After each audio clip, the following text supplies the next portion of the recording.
Hope all is well. ठीक है, जैसा आपको पता है कि कंडीशन खराब है तो अभी घर ही रहना है। ठीक है, प्रॉब्लम बहुत बढ़ रही है।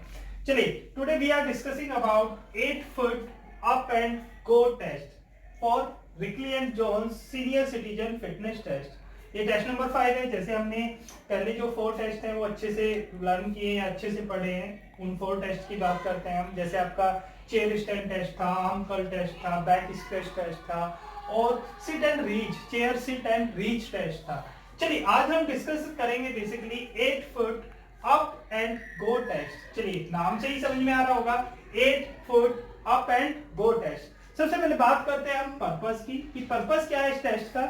This test help to assess coordination and agility in aged person या एजेड पीपल। चलिए, ये इसमें 2-3 चीजें हम मेजर नोट करते हैं जो मेजर है हमारी 2-3 चीजें। जैसे हम 8 फीट की डिस्टेंस है, मींस 8 फीट में हम क्या चेक कर सकते हैं और स्पीड भी चेक कर सकते हैं। ठीक है, स्पीड एंड बैलेंस भी चेक कर सकते हैं। स्पीड एंड बैलेंस भी चेक कर सकते हैं। ठीक है, स्पीड एंड बैलेंस कैसे चेक कर रहे हैं? अगर टोटल डिस्टेंस 8 फीट है, 8 फीट उन्हें कवर करना है वॉकिंग करके। ठीक है, यहाँ पर वॉकिंग कर सकते हैं, मींस रनिंग नहीं यूज कर सकते। तो यहाँ हम क्या क्या चेक कर सकते हैं? देखिए, कोऑर्डिनेशन में क्या आते हैं? कोऑर्डिनेशन में स्पीड और बैलेंस, एजिलिटी सब कुछ आ जाता है। ठीक है, एजिलिटी क्या है? यहाँ agility means direction changing movement है। जैसे आपने शटल रन में पढ़ा था, जो हमारे मोटर फिटनेस टेस्ट है उसमें एजिलिटी वर्ड यूज हो रहा था। एजिलिटी मींस क्या होता है? Direction changing movement. Direction changing movement सबसे ज्यादा किस गेम में यूज होता है? खो खो में। सभी गेम में यूज होता है पर खो खो में कुछ ज्यादा यूज होता है क्योंकि वहां डायरेक्शन चेंज ज्यादा होते हैं। ठीक है, आपने देखा होगा पोल से टर्न ले रहे हैं, पोल डाइव मार रहे हैं। ठीक है, अब बात करते हैं हम इक्विपमेंट्स की। ठीक है, इक्विपमेंट्स में क्या होगा? जैसे हमारे स्टार्टिंग के टेस्ट थे चेयर स्टैंड टेस्ट, उसी टाइप की चेयर यहाँ भी यूज हो रही है। A chair with state back about 44 centimetre height, means जो हाइट होगी चेयर की वो कितनी है? 44 सेंटीमीटर। ठीक है, ए स्टॉपवॉच क्यों है? क्या है स्टॉपवॉच? स्टॉपवॉच से हम टाइम नोट कर रहे हैं। स्टॉपवॉच से हम टाइम नोट कर रहे हैं। ठीक है ना। उसके बाद कोन मार्कर क्या है? मींस जो हमने सरफेस या एरिया लिया है। जैसे मैं बात करूं, ये इंडोर होता है टेस्ट, इंडोर ज्यादा कराते हैं हम, आउटडोर नहीं करा रहे हैं। इंडोर ज्यादा करा रहे हैं, वैसे आउटडोर भी करा सकते हैं, नो प्रॉब्लम। ठीक है, जो आपका सरफेस है वहां कोन मार्कर का यूज करेंगे। जैसे आपने डिस्टेंस मेजर की है, मींस मेजर कहां से करेंगे? जो स्टार्टिंग लाइन है जहां पर हमारे पार्टिसिपेंट की चेयर है, वहां वो स्टार्टिंग लाइन है, वहां से 8 फीट डिस्टेंस कवर करेंगे, वहां पर हम कोन मार्कर लगाएंगे। ठीक है, नेक्स्ट है मेजरिंग टेप। मेजरिंग टेप किस काम आ रही है? मेजर करने के लिए कि 8 फीट मेजर करना है हमें। उसके बाद है and an area without hindrance, means जो एरिया है वो कैसा होना चाहिए? बिल्कुल क्लीन होना चाहिए और क्लियर होना चाहिए, नो प्रॉब्लम होनी चाहिए। मींस कोई भी हर्डल्स या कोई भी ब्रेकर्स नहीं होने चाहिए। चलिए, अब मैं कंटिन्यू मेथड में बता रहा हूं आपको इक्विपमेंट्स का। जैसे चेयर का यूज किया है, चेयर पे जो हमारा पार्टिसिपेंट है उन्हें सिटिंग पोजीशन में बैठना है। उसके बाद में हम बात करते हैं जो चेयर है उसकी हाइट कितनी होनी चाहिए? 44 सेंटीमीटर हाई होनी चाहिए और बैक स्ट्रेट होनी चाहिए, बैक रेस्ट नहीं होनी चाहिए। उसके बाद में स्टॉपवॉच क्या है? स्टॉपवॉच से हम टाइम मेजर करेंगे। स्टॉपवॉच से क्या कर रहे हैं? हम टाइम मेजर कर रहे हैं कि उन्हें जो 8 फीट की डिस्टेंस है कवर करने में कितना टाइम लग रहा है। ठीक है, उसके बाद में कोन मार्कर क्यों लगा रहे हैं? कोन मार्कर से जो पार्टिसिपेंट है उन्हें पता है कि 8 फीट कहां पर होगा, कहां से उन्हें टर्न लेना है या कहां से वो टुवर्ड बैक आएंगे, मींस यू टर्न लेके वापस आएंगे, वहां पर एक कोन मार्कर होगा जहां से उन्हें टर्न लेना है। उसके बाद बात करते हैं मेजरिंग टेप। मेजरिंग टेप क्या है? हमें मेजर करना है तो मेजरिंग टेप चाहिए। मेजरिंग टेप से हम मेजर करेंगे 8 फीट का एरिया। उसके बाद बात करते हैं हम एरिया विदाउट ऑब्स्ट्रक्ट, मींस या हिंड्रेंस की बात की थी, या कोई भी उसमें ब्रेकर्स, हर्डल्स, मींस जो आपका एरिया है वो क्लियर होना चाहिए, जो सरफेस है वो क्लियर होना चाहिए, स्मूथ होना चाहिए, उसमें कोई प्रॉब्लम नहीं होनी चाहिए। चलिए, अब बात करते हैं हम प्रोसीजर की। ठीक है, प्रोसीजर पे चलते हैं। सबसे पहले keep a chair next to the wall and place the cone marker 8 feet away in front. चलिए सबसे पहले जो चेयर होगी, सपोज करो ये वॉल है, ठीक है, वॉल के नेक्स्ट मींस वॉल से लगी हुई होगी, वॉल से टचिंग होगी, मींस ऐसा नहीं कि चेयर बीच में रखी है, क्योंकि कभी कभी हो जाता है कि बैलेंस खराब होने की वजह से चेयर गिर भी जाती है। यहाँ बैलेंस खराब वाली बात कहां से आई है या डिसबैलेंस वाली बात कहां से आई है? जो हमारे पार्टिसिपेंट वापस आ रहे हैं और वापस सिटिंग पोजीशन में बैठेंगे, उस टाइम पे अगर बैलेंस खराब हो जाता है तो चेयर अगर नेक्स्ट ऑफ वॉल नहीं होगी तो गिरने के चांसेस ज्यादा रहेंगे। तो चेयर कहां शिफ्ट करनी है हमें? Next of the wall. चलिए आगे बात करते हैं। 8 फीट हमने जो मेजर किया है वो चेयर से कितनी दूर है या कितनी दूर है? आपका 8 फीट, ठीक है, 8 feet away in front of the chair. उसके आगे बात करते हैं, the participate is completed seated. सबसे पहले क्या है? जो पार्टिसिपेट होगा हमारा कंप्लीटेड सिटेड पोजीशन में होगा, सिटिंग पोजीशन में होगा, यानी कि हाफ स्टैंडिंग और हाफ सिटिंग पोजीशन है। तो कंप्लीटली क्या है? सिटेड पोजीशन है, सिटिंग पोजीशन में रहना है। उसके बाद में बात करते हैं hands resting on the knees. जो हैंड्स की पोजीशन होगी वो रेस्टिंग में होगी और आपके हैंड्स या जो भी पार्टिसिपेंट हैं उनके हैंड्स नी पे रखे होंगे, ठीक है, बहुत नीज पे होंगे हैंड्स। उससे आगे बात करते हैं and fit flat on the ground. जैसे हमने प्रीवियस टेस्ट जो कराए उनमें भी बात की थी कि जो फिट होंगे आपके वो फ्लैट होंगे ऑन द ग्राउंड या ऑन द सरफेस। ये नहीं कि आप क्रॉस लेग है, जो पार्टिसिपेंट है ये नहीं कि क्रॉस लेग है या टोज अप है या हील्स अप है, मींस फ्लैट की फिट की पोजीशन क्या रहेगी? फ्लैट ऑन द फ्लोर, ठीक है। आगे बात करते हैं ऑन द कमांड गो। यहां भी कमांड आ रही है, मींस देखिए इसमें भी दो ऑफिशियल यूज होंगे। एक ऑफिशियल क्या होगा? जो इस एक्टिविटी को या जो इस टेस्ट को कंडक्ट करा रहा है स्टार्टिंग पोजीशन में। स्टार्टिंग पोजीशन में मींस जो क्या कर रहा है? यहां से कमांड दे रहा है कि आपको या पार्टिसिपेंट को या एजिंग पर्सन को यहां से गो के बाद में स्टार्ट करना है। सेकंड पर्सन क्या होगा? Time keeper. सेकंड पर्सन क्या होगा? टाइम कीपर, या सेकंड ऑफिशियल की बात करूं वो क्या होगा? Time keeper. वो टाइम कीपर क्या करेगा? जैसे ही कमांड गो की आएगी, जैसे आपने एथलेटिक्स में भी देखा होगा, एथलेटिक्स में 100 मीटर स्प्रिंट होती है तो उसमें क्या होता है? जैसे ही विसिल बजती है या क्लैपर का साउंड आता है या कोई भी सिग्नल आता है तो जो टाइम कीपर होता है उसे एकदम स्टॉपवॉच को स्टार्ट कर देता है विसिल के साथ ही। ये नहीं कि विसिल बज गई है उसके बाद में स्टार्ट करेगा या विसिल से पहले स्टार्ट करेगा, नहीं, ऑन द स्पॉट जब ही स्टार्ट करेगा जब विसिल का साउंड उसे सुनाई देगा, ठीक है। आगे बात करते हैं, चलिए stopwatch is switched and the participant stand. देखिए पार्टिसिपेंट जो है सबसे पहले क्या है? स्टैंडिंग पोजीशन में आएगा एंड वॉक। यहां पर क्या है? ये वॉक का टेस्ट है, रनिंग का टेस्ट नहीं है। यहाँ क्या करा रहे हैं हम? एजिंग पर्सन से। देखिए एजिंग पर्सन से अगर हम रनिंग कराएंगे तो यहाँ बड़ी प्रॉब्लम आएगी। क्यों प्रॉब्लम आएगी? देखिए एक तो एजिंग एज में आके बहुत सारी प्रॉब्लम फेस करनी पड़ती हैं, जैसे मसल्स की स्ट्रेंथ कम हो जाती है, एंडोरेंस कम हो जाता है, या मैं बात करूं बोन डेंसिटी की बात करूं, ठीक है, या मैं हार्ट की फंक्शनिंग की बात करूं, लंग्स की फंक्शनिंग की बात करूं, या कार्डियोवास्कुलर एंडोरेंस की बात करूं, वो सब स्लो डाउन हो जाती है फंक्शनिंग। तो यहां पर हम क्या करा रहे हैं? वॉक करा रहे हैं। उसमें देखिए ब्रैकेट में लिखा है नो रनिंग। अगर कोई भी पार्टिसिपेंट रनिंग पोजीशन लेता है, बहुत से एजिंग पर्सन होते हैं, बड़े फिट होते हैं, ठीक है, जैसे मैं किसी भी स्पोर्ट्स पर्सन की बात करूं तो वो एजिंग एज में भी बहुत फिट रहते हैं। उनका जो हेल्थ का स्टेटस की बात करूं, मैं हेल्थ स्टेटस की बात करूं तो उनका फिटनेस लेवल बहुत हाई होता है। तो ऐसे पार्टिसिपेंट के लिए रनिंग अलाउड नहीं है, मींस इसमें ओनली वॉकिंग करनी है। वॉकिंग मींस स्टांस फेस में ज्यादा रहना है, स्विंग फेस में कम रहना है। जैसे आपने सुना होगा जो मैकेनिकल एनालिसिस की बात करूं मैं, जो वॉकिंग का मैकेनिकल एनालिसिस है उसमें स्टांस फेस 60% रहता है और स्विंग फेस 40% रहना है।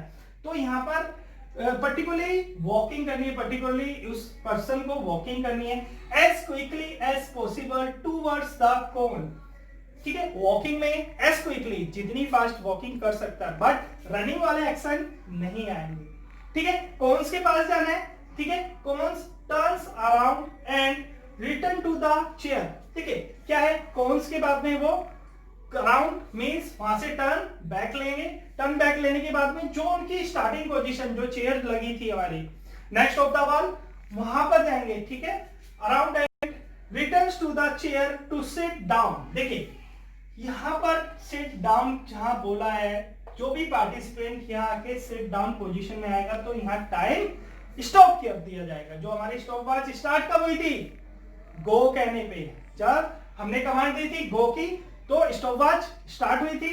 और यहाँ देखिए जब हमारा पार्टिसिपेंट सिट डाउन पोजीशन में आ जाएगा, मींस जो इसकी स्टार्टिंग पोजीशन की बात करो, स्टार्टिंग पोजीशन में भी वो सिट डाउन पोजीशन में था, मींस बैक पोजीशन में है सिट डाउन पोजीशन में, तो यहाँ स्टॉप वॉच स्टॉप कर दी जाएगी। आगे बात करेंगे, time is noted as he sit down on the chair. Time note कब का करना है, कब स्टॉप वॉच स्टॉप करनी है, जब वो प्रॉपर्ली सिट डाउन हो जाएगी। ठीक है, हाफ नहीं फुल सिट डाउन हो जाएंगे। आगे बात करते हैं, 2 trials are given to participant. हमने क्या है, इसमें 2 ट्रायल्स दिए जाते हैं पार्टिसिपेंट को या एजिंग पर्सन को। उसमें से जो भी बेस्ट होता है, मींस जिसमें बेस्ट टाइम आता है, उसको हम नोट करते हैं। ठीक है, अभी मैं प्रैक्टिकली एक डायग्राम बना के आपको उससे भी दिखाऊंगा, उससे आपको ज्यादा समझ में आ जाएगा। प्रैक्टिकली करके दिखा रहा हूँ 8 feet up and go test. Means practically means एक डायग्राम बना के उसके थ्रू समझाने की कोशिश कर रहा हूँ। आई होप आपको समझ में आ जाएगा अच्छे से। चलिए फर्स्ट हमने ये सपोज करो ये हमारी वॉल है। ठीक है, जैसा कि हमने पढ़ा था। ठीक है, इक्विपमेंट में, ठीक है, इक्विपमेंट की सॉरी प्रोसीजर के स्टार्टिंग में हमने पढ़ा था, जो आपकी चेयर होगी या पार्टिसिपेंट की चेयर होगी, नेक्स्ट ऑफ द बॉल होगी। सपोज करो ये चेयर है हमारी। ठीक है, यहां लिख देता हूं मैं चेयर। ओके, यहां पर जो हमारे एजेड पर्सन है, यहां पे मैं लिख देता हूं एजेड पर्सन। ठीक है, एजेड पर्सन कहां होंगे, सिट डाउन, इस चेयर पे सिट डाउन होंगे। ठीक है, अब यहां से जो टोटल डिस्टेंस लेनी है हमें, यहां से टोटल डिस्टेंस कितनी लेनी है हमें, 8 फीट। 8 फीट पे मैंने कोन लगाया है। ठीक है, सपोज करो ये कोन है हमारा 8 फीट पे, यहां से मेजर किया है, टोटल डिस्टेंस कितनी है, 8 फीट है। चलिए जो प्रोसीजर में लिखा है उसी के उस बिहाफ पे हम बात करते हैं। जैसा प्रोसीजर में लिखा था, प्रोसीजर में लिखा था कि जब कमांड गो की होगी, ठीक है, सबसे पहले हम क्या है, सारी इंफॉर्मेशन टेस्ट से रिलेटेड उनको दे देते हैं, मींस एक डेमो भी करके दिखा देते हैं, उसके बाद ही टेस्ट कंडक्ट कराते हैं। तो जब कमांड गो की होगी, जो हमारा पार्टिसिपेंट है, जो एजेड पर्सन है, यहां से पहले क्या होगा, स्टैंड अप पोजीशन में आएंगे। पहले कौन सी पोजीशन में आएंगे, स्टैंड अप पोजीशन में आएंगे। फिर यहां से वॉकिंग करेंगे। देखिए मैं साइड में लिख भी देता हूं वॉकिंग, मैं साइड में लिख भी रहा हूं वॉकिंग, ब्रैकेट में लिख रहा हूं नो रनिंग, तो इससे भी आपको थोड़ा आइडिया हो जाएगा। ठीक है, क्या करनी है, एजेड पर्सन को या जो भी हमारे पार्टिसिपेंट है उनको क्या करना है, वॉकिंग करनी है। ठीक है, रनिंग नहीं करनी है, वॉकिंग करनी है। वॉकिंग करने के बाद में जब 8 फीट कवर्ड कर लेंगे, जो हमारा कोन लग रहा है उसके अराउंड, मींस यहां से टर्न लेना है, रिटर्न जाना है। दोबारा देख लीजिए, जो 8 फीट मार्क किया है हमने, कोन लगा हुआ है, कोन के अराउंड, ये कोन लगा है, इसके अराउंड ऐसे टर्न लेना है, फिर वापस स्टार्टिंग पोजीशन पे जाना है। ठीक है, यहां पर जो हमारी स्टार्टिंग पोजीशन थी, जो चेयर लगी थी, जहां से स्टैंड अप पोजीशन होने के बाद में वॉकिंग स्टार्ट की थी, फिर जो आपका कोन लगा था उससे अराउंड टर्न अराउंड, यहां से बैक रिटर्न आए और इसी चेयर पे सिटिंग पोजीशन में बैठना है। ठीक है, जब गो की कमांड थी तो यहां से स्टॉप वॉच स्टार्ट हुई थी, और जब सिटिंग पोजीशन में आके दोबारा पार्टिसिपेट बैठे हैं तो स्टॉप वॉच आपकी स्टॉप हो जाएगी। तो स्कोरिंग हम कैसे करेंगे, जो टाइम आएगा, ठीक है, उससे स्कोरिंग करेंगे।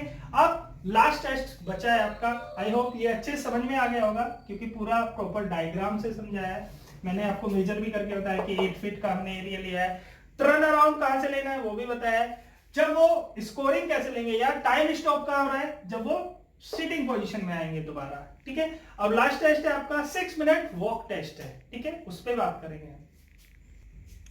एक बार 6 मिनट टेस्ट स्टार्ट करने से पहले हम ये जितने भी नॉर्म्स हैं 8 foot up and go test के, वो देख लेते हैं। इसमें below average, average above average, below average, average above average, men's और वुमेंस कैटेगरी के लिए डिफरेंट नॉर्म्स हैं। तो यहाँ से आप नोट कर सकते हैं और समझ सकते हैं। आता है आपका 6 मिनट वॉक टेस्ट। जैसे कि आपको पता है वॉक टेस्ट हम क्यों करा रहे हैं, बेसिकली हम किसी भी एजेड पर्सन की इंडोरेंस चेक कर रहे हैं। चलिए सबसे पहले बात करते हैं हम पर्पस की, कि पर्पस क्या होगा इस टेस्ट का। This test to help assess the aerobic fitness. Aerobic fitness आपको पता है एरोबिक फिटनेस क्या होगी। एरोबिक वर्ड जहां यूज हो रहा है मींस जो एक्टिविटी में लॉन्ग टर्म एक्टिविटी होती है, मींस या ऑक्सीजन कंटिन्यू सप्लाई होती है। ठीक है, एरोबिक एक्टिविटी किस टाइप की होती है, जिसमें ऑक्सीजन कंटिन्यू सप्लाई होती है। या इंडोरेंस की बात करें और aerobic endurance of a person. देखिए हमारे डेली रूटीन वर्क में भी ये चीजें होती हैं, जैसे हमें वॉकिंग करके कहीं जाना पड़ता है, जैसे एजेड पर्सन को कहीं वॉकिंग करके जाना है, तो वहां कौन सी एबिलिटी काम आ रही है, इंडोरेंस या एरोबिक फिटनेस या आपका एरोबिक इंडोरेंस, या और भी काम है उनमें हमारा क्या इंडोरेंस काम आता है, इंडोरेंस वाली एक्टिविटी काम आती है। ठीक है, तो बेसिकली हमें क्या चेक करना है, एजेड पर्सन का यहाँ पर इंडोरेंस या एरोबिक फिटनेस, या हम बात करें एरोबिक इंडोरेंस। थ्री वर्ड में से कोई सा भी वर्ड हम यूज कर सकते हैं, तीनों का मींस एक ही होता है। ठीक है, एरोबिक इंडोरेंस एक ही बात है। ठीक है, नेक्स्ट आते हैं हम प्रोसीजर की बात करते हैं। चलिए प्रोसीजर क्या होगा, सिंपली वॉकिंग करनी है इसमें। चलिए द वॉकिंग डिस्टेंस और कोर्स इज मार्क्ड। एग्जाम्पल जो हमारा वॉकिंग डिस्टेंस है, जैसे हमने अभी बात की थी प्रीवियस टेस्ट में 8 फीट की डिस्टेंस ली थी। यहाँ जो वॉकिंग डिस्टेंस है, अगर मैं उसकी लेंथ की बात करूं तो टोटल लेंथ कितनी है, अगर मैं मीटर में बात करूं तो टोटल मीटर में लेंथ कितनी होगी, 45.72 मीटर। ये हम नोट करेंगे। ये कुछ छोटी छोटी चीजें हमें नोट कर लेनी चाहिए। क्यों कर लेनी चाहिए, अगर सपोज कोई एमसीक्यू क्वेश्चन आता है 6 मिनट वॉक टेस्ट का टाइम और डिस्टेंस कितनी है मीटर में, तो अगर आपको अच्छे से याद होगी ये चीजें 45.72 मीटर, तो आपका आंसर करेक्ट होगा। देखिए एमसीक्यू में क्या प्रॉब्लम होती है, सबसे बड़ी प्रॉब्लम क्या है, इस बार जो हमारा 99 स्कोर रहा है 100 क्यों नहीं आया, सबसे बड़ी प्रॉब्लम क्या है, क्योंकि उस बच्चे का एक एमसीक्यू गलत था। अगर आपका एमसीक्यू गलत होता है तो उस ऑप्शन में आपको हाफ मार्क्स भी नहीं मिलता है। क्यों नहीं मिलता है, क्योंकि उसमें ऑप्शन दिया होता है करेक्ट आंसर नहीं होगा तो 0 मार्क्स दिए जाते हैं। तो ये चीजें नोट करनी है आपको। जो चीजें, जैसे मैं बात करूं, अगर कोई क्वेश्चन है 50 यार्ड में टोटल मीटर कितने होते हैं, तो आपको लर्न होना चाहिए, आपकी नॉलेज में होना चाहिए कि 45.72 मीटर। ठीक है, आगे चलते हैं। इन रेक्टेंगुलर एरिया, जो हमारा एरिया होगा मींस जैसे हम ट्रैक की बात करते हैं, ट्रैक कैसा होता है, रेक्टेंगुलर नहीं होता, पर यहां हम क्या ले रहे हैं, रेक्टेंगुलर एरिया ले रहे हैं। ठीक है, कैसा एरिया लेंगे, रेक्टेंगुलर एरिया लेंगे। ठीक है, मार्किंग देख लीजिए, एरिया में जो मार्किंग होगी वो कैसे होगी, देखिए 20 मीटर लेंथ होगी उसकी। जैसे आपने हैंडबॉल का कोर्ट देखा होगा, जैसे हैंडबॉल कोर्ट की बात करूं मैं, सिंपली एक छोटा सा डायग्राम बना के आपको समझा सकता हूं। वैसे मैं इसे प्रैक्टिकली डायग्राम के साथ भी आपको समझाऊंगा, क्योंकि उससे ज्यादा समझ में आएगा। पर फिलहाल मैं छोटा सा एग्जांपल देता हूं कि आपको लेंथ और ब्रेथ के बारे में पता पड़ जाए। ठीक है, ठीक है, जैसे बात करूं, अगर ये लेंथ है 20 मीटर, मीन्स इसका मतलब क्या है 20 इंटू 5 यार्ड, 20 मीटर लेंथ होगी ये हमारी। ठीक है, ये 5 मीटर जो होगी हमारी ब्रेथ होगी। ठीक है, ये 5 मीटर नहीं, सॉरी यार्ड में है, ये 20 यार्ड और 5 यार्ड, यहाँ यार्ड यूज हुआ है, मीटर यूज नहीं हुआ है, क्योंकि टोटल जो डिस्टेंस है वो कितनी है, यार्ड में लिए तो हमारी 50 यार्ड्स है। मींस जो टोटल एरिया होगा उसकी मेजरमेंट कितनी होगी, मींस जो वॉकिंग एरिया है उसकी मेजरमेंट या डिस्टेंस कितनी है, 50 यार्ड है। ठीक है, तो 20 मीटर ये हो गया, 5 ये हो गया, 20 की फिर स्ट्रेट लाइन हो गई ये, और ये ब्रेथ 5 यार्ड यहां पर हो गई, तो टोटल कितना हो गया 50 यार्ड। अभी मैं अच्छे से डायग्राम बना के प्रैक्टिकली आपको समझाऊंगा। ठीक है, चलिए आगे चलते हैं। फिर उसके बाद में with cones placed at regular interval to indicate the distance covered. देखिए यहाँ पर रेगुलर इंटरवल पे कौन होंगे, 5 यार्ड्स के बीच में, मींस यहाँ से 0 से स्टार्ट हुए, यहाँ 5 यार्ड, ये कौन लगाए, 5 से 10 पे लगाए, 10 से 15 पे लगाए, 15 से 20 पे लगाए। अभी हम डायग्राम बनाएंगे तो प्रॉपर डायग्राम में आपको ज्यादा समझ में आएगा। ठीक है, आगे चलते हैं। यहां पर फिर efforts are made to walk maximum distance. यहाँ क्या करना है, जो हमारे एजिंग पर्सन है ने मैक्सिमम डिस्टेंस कवर करनी है।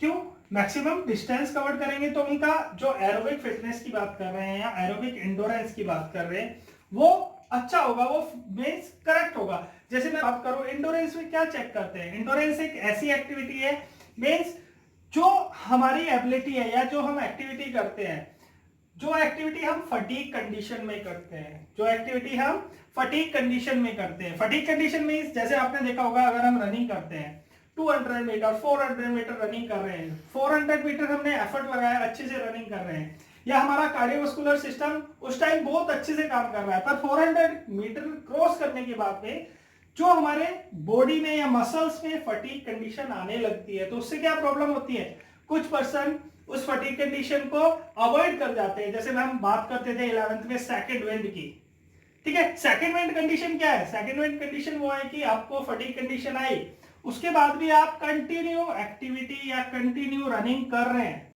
तो जो सेकंड विंड वाली कंडीशन आती है ना उसे हम अवॉइड कर देते हैं। तो यह क्या कंडीशन हमारी क्या है कि ये फटीग कंडीशन में हम जो वर्क करते हैं वो एंडोरेंस से रिलेटेड एक्टिविटी होती है, एरोबिक एंडोरेंस या एरोबिक फिटनेस से रिलेटेड एक्टिविटी होती है। चलिए उससे आगे चलते हैं। Distance covered efforts are made to walk maximum distance as quickly as possible, ठीक है, as quickly as possible in 6 minute. 6 minute में मैक्सिमम डिस्टेंस कवर करनी है मिनिमम टाइम में, ठीक है।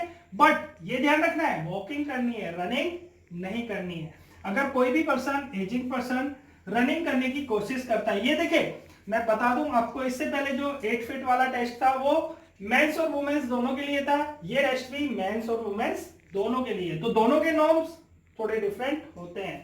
टेस्ट के बाद में हम नॉर्म्स भी दिखाएंगे आपको कि इनके नॉर्म्स क्या है। जैसे मैं एज कैटेगरी की बात करूं 60 से 65 एज में कितना नॉर्म्स आता है या कितने सेकंड आ रहे हैं, कितने मिनट आते हैं, उसके अकॉर्डिंग मार्क्स दिए जाते हैं, उसके अकॉर्डिंग गिवन किए जाते हैं मार्क्स।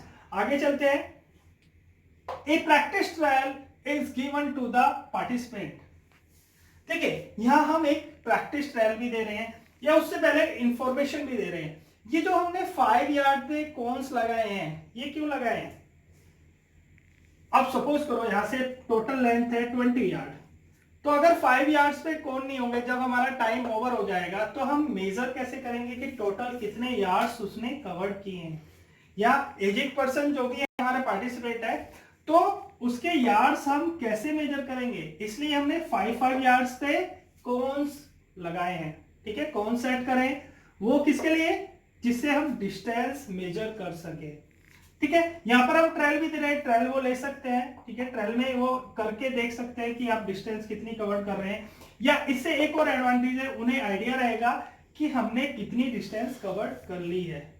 अगर हम डायरेक्ट 50 मीटर रखते हैं, जैसे मैं बात करूं अगर मैं किसी से बोलता हूं कि डायरेक्ट आपको 5 किलोमीटर रन करना है, और चलिए ट्रायल क्यों दे रहे हैं, एक प्रैक्टिस ट्रायल हम क्यों दे रहे हैं पार्टिसिपेंट को, उन्हें थोड़ा आइडिया हो जाता है कि हम कितनी डिस्टेंस कवर कर सकते हैं या 6 मिनट वॉक कर सकते हैं या नहीं कर सकते। देखिए इस ट्रायल या इस टेस्ट में कोई बाउंडेशन नहीं है। बाउंडेशन की बात करूं, जैसे मैं बात कर रहे थे हमने 8 फीट टेस्ट की थी तो उसमें 8 फीट कवर करना ही था, बट इस टेस्ट में ऐसी कोई भी बाउंडेशन नहीं है। इसमें जो डिस्टेंस कवर करते हैं उसी के अकॉर्डिंग जो नॉर्म्स आते हैं हमारे वहां से मार्क्स मिलते हैं। यहाँ पर क्या है, जो पार्टिसिपेंट है अगर वो अनकंफर्टेबल फील कर रहा है, मींस अगर उसने स्टार्ट की है वॉकिंग और बीच में जाके मींस जो टाइम पूरा नहीं हुआ है 6 मिनट, सपोज करो 3 मिनट या 4 मिनट के बाद वो अनकंफर्टेबल फीलिंग या अनकंफर्टेबल फील कर रहा है तो वो स्टॉप कर सकता है एक्टिविटी को या 6 मिनट वॉक टेस्ट को स्टॉप कर सकता है। टोटल जो डिस्टेंस कवर की होगी वो उससे उनकी एरोबिक फिटनेस या एरोबिक एंडोरेंस हम मेजर कर सकते हैं। चलिए अब सिंपली मैं डायग्राम के थ्रू आपको समझाऊंगा। जो मेजरमेंट है मींस जो मेजरमेंट हमने ली है कि 5 यार्ड कहां से लेना है, टोटल 50 यार्ड कैसे करना है, ठीक है। अब हम डायग्राम बनाते हैं, उससे समझेंगे अच्छे से। चलिए अब हम डायग्राम के थ्रू 6 मिनट वॉक टेस्ट समझने की कोशिश कर रहे हैं। आई होप अच्छे से समझ में आ जाएगा क्योंकि सिंपल है, कुछ ज्यादा प्रॉब्लम नहीं है, ठीक है ना। कोई फार्मूला लगाना है, सिंपल डायग्राम बनाना है। डायग्राम बनाना सबको आना चाहिए, ठीक है। सबसे पहले जो हमारे शेप है उस शेप की बात करते हैं, रेक्टेंगुलर शेप है। ठीक है, यहां से अगर मैं बात करूं, ये आपका स्टार्टिंग पॉइंट है, ठीक है, ये स्टार्टिंग पॉइंट हुआ है। इसमें फिनिशिंग पॉइंट कुछ नहीं होता है, फिनिशिंग पॉइंट हमारे हाथ में नहीं होता है। क्यों नहीं होता फिनिशिंग पॉइंट हमारे हाथ में? क्योंकि 6 मिनट में जो डिस्टेंस कवर करते हैं हम वो मेजर करते हैं, ठीक है। यहां से मैंने स्ट्रेट लाइन ली, जैसे मैंने अभी प्रीवियस टॉपिक पे बात किया था आपसे, ठीक है। सपोज करो यहां हमारा 20 यार्ड्स आ जाता है,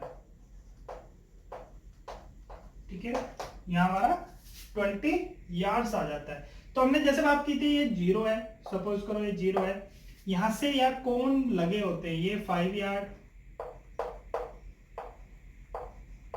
ठीक है। फिर इससे आगे 10 यार्ड पे कौन लगा होगा, 10 यार्ड्स, ठीक है। फिर नेक्स्ट 15 यार्ड,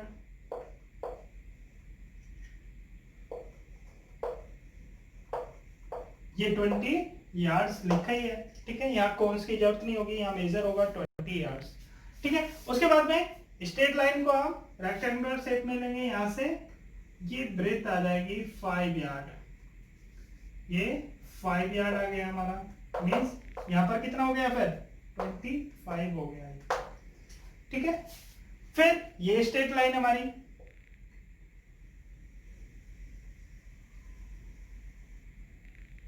ठीक है। फिर 5 मीटर के डिफरेंस से ये हमारा 30 यार्ड्स, ये हमारा 35, ये 40 और यह हमारा 45 यार्ड्स। वाई लिख रहा हूं मैं, पूरा नहीं लिख रहा यार्ड्स, ठीक है। वाई से समझ सकते हैं आप यार्ड्स, ठीक है।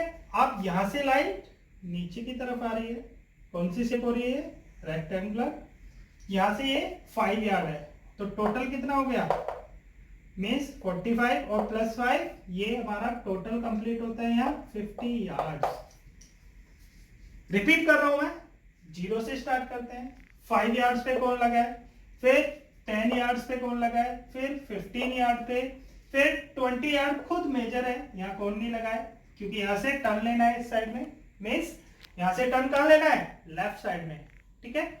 फिर उसके बाद में यहां से जो ब्रेथ है, ये डिफरेंस कितना है, 5 यार्ड का, तो यहाँ कितना हुआ 25, ठीक है। 25 से आगे 30 यार्ड है, ठीक है। 30 यार्ड से 35 यार्ड, 40 यार्ड, 45 और ये फिर ब्रेथ ले ली हमने 5 यार्ड, तो कितना हुआ 50 यार्ड, ठीक है। टोटल कितना हुआ 50 यार्ड्स। अब जो हमारा पार्टिसिपेंट है, जो भी हमारे एजिंग एज है पार्टिसिपेंट है, सपोज करो यहां से स्टार्टिंग करते हैं वॉक करना, आप 6 मिनट में नियर बाय, 6 मिनट में नियर बाय यार्ड्स के पास आते हैं। जैसे सपोज करो 10 यार्ड उन्होंने क्रॉस कर लिया है, 10 यार्ड का मिड क्रॉस कर लिया, मीन्स 12.5 क्रॉस कर लिया, 15 यार्ड्स के नियर है और टाइम ओवर हो गया है, तो स्कोरिंग में क्या आएगा हमारा 15 यार्ड। समझ में आ रहा है, नहीं आ रहा, चलो मैं एक बार और समझ से आता हूं। सपोज करो किसी पार्टिसिपेंट ने 10 यार्ड बस क्रॉस किया है, यहाँ 10 यार्ड है, 10.5 यार्ड आया है, तो स्कोरिंग में कितना आएगा 10 यार्ड्स। और अगर 12.5 या 15 यार्ड के नियर है तो कितना आएगा स्कोरिंग में 15 यार्ड्स। तो यहाँ टोटल 6 मिनट में जितने यार्ड्स कवर करेंगे, जैसे मैं काउंटर की बात करता हूं, आपने देखा होगा काउंटर में हम काउंट करते हैं, जैसे आप कुछ भी मैं बात करूं, जैसे क्रिकेट मैच में हम बॉल काउंट करते हैं, तो यहाँ काउंटर का भी यूज हो रहा है। सपोज करो ये तो है नहीं कि 6 मिनट में 50 यार्ड ही कवर होगा, जैसे सपोज करो किसी ने 6 यार्ड में पहला 50 यार्ड कवर किया है, तो जो स्कोरर होगा वो काउंट करता रहेगा कि इस पार्टिसिपेंट ने या इस पर्सन ने एक राउंड कंप्लीट कर लिया है। तो काउंटर की भी जरूरत पड़ रही है हमें। स्कोरिंग मैंने आपको बताई दी है, स्कोरिंग कैसे होनी है, नियरेस्ट यार्ड्स के पास जा रहे हैं तो वो काउंट होगा, ठीक है। समझ में आ गया। तो आज हमारे जो Rikli and Jones senior citizen fitness test थे वो ओवर हो चुके हैं, ठीक है। बस मैं आपको एक बार नॉर्म्स बताऊंगा, रिकली यो 6 मिनट वॉक टेस्ट के नॉर्म्स के बारे में डिस्कस करेंगे, एक फोटोग्राफ दिखा के उसमें नॉर्म्स है, नॉर्म्स बताऊंगा आपको, ओके। चलिए आपको दिख रहे होंगे जैसे कि ये 3 कॉलम है, पहला कॉलम एज का है, second column distance covered by women in meter, और थर्ड कॉलम है distance covered by man in meter. ठीक है, मीटर में दे रखा है, हमने यार्ड में पढ़ा है, नो प्रॉब्लम, कोई प्रॉब्लम नहीं है। जैसे 60 टू 64 एज है, टोटल मीटर्स कितने कवर्ड किए हैं इन्होंने, जो अगर मैं बात करूं 49 498 टू 603, ओके। ऐसी मैं मेंस की बात करूं 558 टू 673। ठीक है, तो ये नॉर्म्स है, आप नॉर्म्स यहां से देख सकते हैं। ठीक है, मीन्स इनमें हम बता सकते हैं कि इस एज कैटेगरी में जो एवरेज स्टेपिंग या एवरेज मीटर आता है वो इतना आता है। ठीक है, ओके, आपकी क्लास यहाँ ओवर होती है। रिकली एंड जोन्स टेस्ट आपके जो 6 आइटम्स थे वो कंप्लीट हो गए। अगर कोई डाउट है आपको तो जो आपकी सैटरडे डाउट क्लियर क्लास होती है हम उस पर डिस्कस करेंगे। अगर आपको कोई भी डाउट है तो आप मेल कर सकते हैं डाउट के रिगार्डिंग, ओके। और वीडियोस बेटा सबको देखनी है और होमवर्क टाइमली सबमिट करना है। ठीक है, okay, thank you, your home.